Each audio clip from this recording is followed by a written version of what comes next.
Some of them said there are calculators on the internet that will do what I want to do easier, and I can't argue with that. The physics students were really good at doing all kinds of matrix computations on their TI calculators. And one student said no, comfortable with Java, which I took to mean I know one computing language and that is enough for my lifetime. I don't believe they were actually thinking they were going to use Java for the content in this class. I didn't see anything from any of the students. I don't know who said it, but I didn't see anything from any of the students to indicate that that was actually something they were thinking they were going to do. Mistress Mary quite contrary again here, but I think that this this sums up pretty well what happened. I don't like Sage because no one knew how to use the program. That's probably pretty true. At the end of the semester project, over more complex topics, the Sage work was the biggest obstacle, and I would agree with that as well. They were trying they were spending so much time and effort on Sage to get their interact done so they could get all the points for their project, and they just wanted it to work. They didn't care if they understood anything about what was happening. So to me, that tells me I didn't structure things properly. Again, what I learned, if you don't make them, you learn Sage, they won't. The question that goes along with that is how much do I really care whether they learn Sage? Again, one of my learning goals would be for them to realize that a computer can help you with mathematical problems, that sometimes it's appropriate to use it and sometimes it's not. As far as if it were Sage or something else, I have a preference for Sage because they can take that with them when they leave. They couldn't really take Mathematica with them when they left unless they were willing to pay a lot of money. And I think that, you know, if a student goes to an employer and says, you know, I need to use a program, do you have Mathematica for me? And they say no, then the student can say, that's okay, I have something free that I know how to use. And then, you know, it can spread from there. So that would be my preference, for them to use Sage rather than Mathematica. But I would want them to know that they could use Sage for row reduction, for determinants, for any of those things that are tedious by hand. And you know, if they have a lot of steps, they'll make a lot of mistakes, and they can check themselves and things like that. So that's sort of where I am with caring about whether they learn Sage. Again, few too many solutions provided in first course in linear algebra, so I'll work around that with small worksheets that make them use Sage and make them do some independent thinking, and doesn't align so closely that they can just mimic exactly what they're seeing. Quality Sage worksheets and materials are key. At this point, I don't have these worksheets that I'm mentioning that I want to have. I wrote one or two yesterday while I was sitting here. But before we started, I wasn't quite sure what I would want in those worksheets. I wasn't quite sure how to write them well. And having taught the course once, I feel like I know better what I want in them. So they should be ready to go for the fall when I teach again.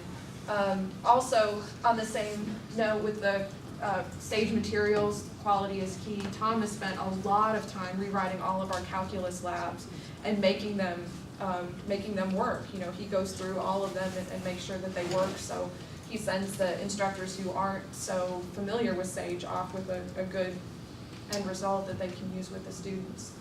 And the utmost grant in adopting Sage in our department has really caused us to re-examine the goals we have for our students. The meeting Tom was talking about where we met with the calculus instructors, you know, the conversation turned pretty quickly to, well, what do we want the students to get out of the lab? And it became pretty clear that the way the labs had been run, nobody knew any longer what was supposed to be happening with the calculus labs. Because in our department, one of the things I like best is that people don't own classes. They switch us around a lot. Maybe because we teach a lot of classes, and if you teach a lot of the same thing, you get very bored and very burnt out. But because the instruction was changing so often, it was hard to keep track, and we didn't have a course chair who was keeping track and saying the labs need to be cleaned up, they need to do this and that. And so this has given us a really good opportunity to do exactly that, clean up the labs and say, what's the philosophy here? And are the labs that we have meeting that goal? So that was a really positive thing that I hadn't thought about when we started doing Sage. better things, wiser things that we did before we decided to switch over. We got all the calculus people together and had them sign off on the switch over rather than just one or two of us deciding, well, let's use SAGE. And So students weren't just saying, oh, you know, their class does it way easier and Right. whatever. And a couple of them, you know, we're trying to phase it in. Calculus 1 last fall, Calculus 2, and then Calculus 3 this fall. I think somebody who taught Calculus 3 in the spring, one of the students has asked, can we use SAGE? No, you have to use Mathematica. And there probably was a good reason for that, but the students were at least asking for SAGE. And probably the reason is if I'm grading a bunch of stuff, I don't want to have to grade SAGE and Mathematica. And we do have some grad students who grade the calculus labs for us, but you don't want to use their time that way either. And the other thing I'll say about that is getting the instructors and the department chair to sign off on it. The only reason anybody did was because Tom said, I'll write them if you'll teach this way. Because if we had said to them, we want to switch over, please go do your labs, nobody ever would have done it. And for Tom to say he would do it and to do a good job with it and keep people in the loop and say, look at this for me, is this the way you want it all along, that's really why it was successful. And he and I both said, if you need SAGE help, just come find us. And having that as well was good. Tom was better about that than I was. I'm going to continue to use the 2 books that I used again with some changes that I've pretty much mentioned already. One thing that I'm excited about in the future, and I think we'll hear more about the single cell server a little bit later, but I teach a class online. It's not linear algebra, it's a class for pre-service teachers. And I never see them, they never come to campus, and it's really hard to get them engaged. But what I would like to do is to embed interacts into the online content that I have for them. So our school has a software system that we have to deliver our online courses in. And the single cell server lets us just put interacts into those pages. So the students are paging along and they just find something. I'll show you an example here. Of course, I've been logged out and have to log back in. But the nice thing is they can get the benefits of looking at an interact without learning SAGE, without logging in somewhere else. It's just right there where they're reading everything else. This is our new system. It's called Desire to Learn. I don't know if anybody else uses it. Nobody? Pretty much, I think that what they do is they say, you don't like Blackboard, come on over. And they had this massive thing where they took all our Blackboard courses and they pushed them over for us, so they were there waiting, just needed to be cleaned up. So I'm sorry it's taken me a second to get this ready. I had it all up and then I talked too long, so it... Okay, so...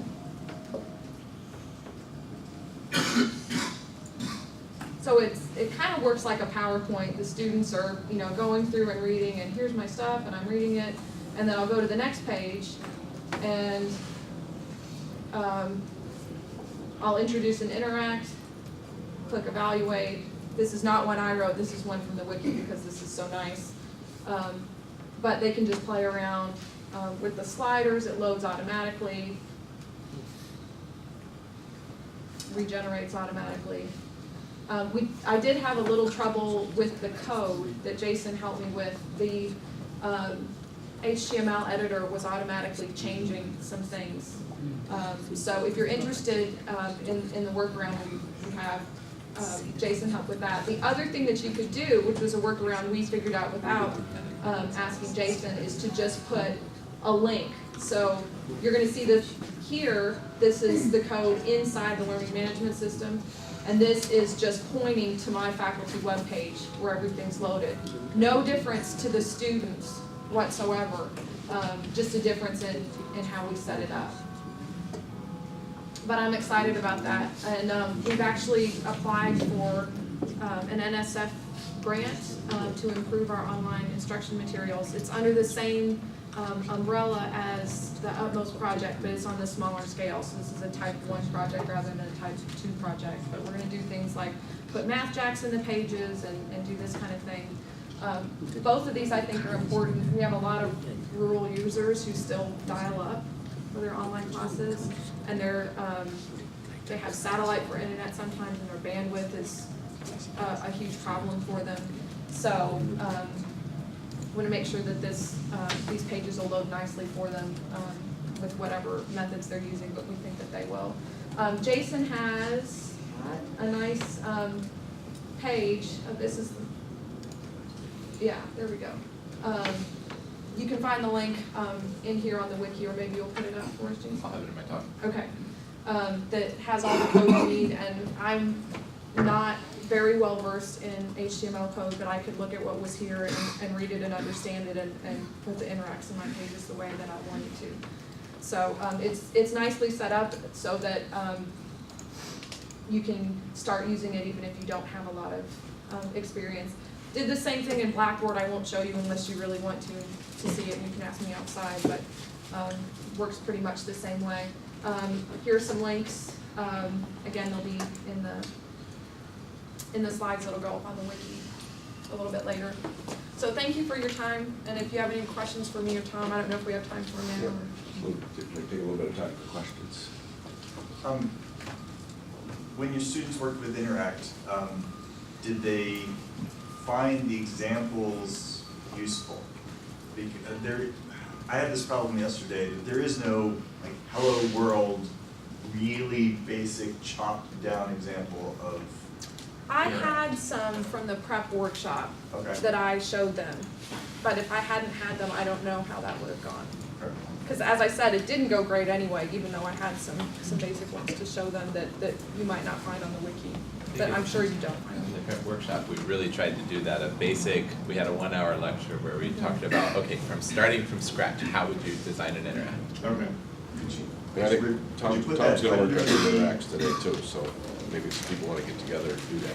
Yeah, because the example of now, the first example is Taylor series, which is really, it's pretty, it illustrates what Right. it does, but it doesn't tell you how to write it. Right, how to build it. Let me see if I can find the video, because we recorded these prep workshops, so I'm gonna see if I can find the video and put it up online.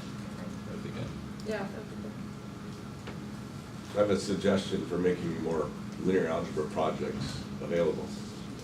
Fork, Hefferon's very excellent applications, and you could start adding some more, and you could create Yeah, a collection for all yeah, this. that would be good. Yeah, maybe that Slater determinant chemistry thing Yeah, could just go in there. start growing it I'll have to slowly. make sure I understand that well enough, but. BYU has been doing a really nice job of a lab manual for more computational projects that include linear algebra and stuff, things like the SVD compression and you know, all sorts of things. So, and it's all up on GitHub, and Okay, there's some really nice projects. You can PageRank and a bunch of other stuff. okay, thank you. All right, let's thank Tom and Jane.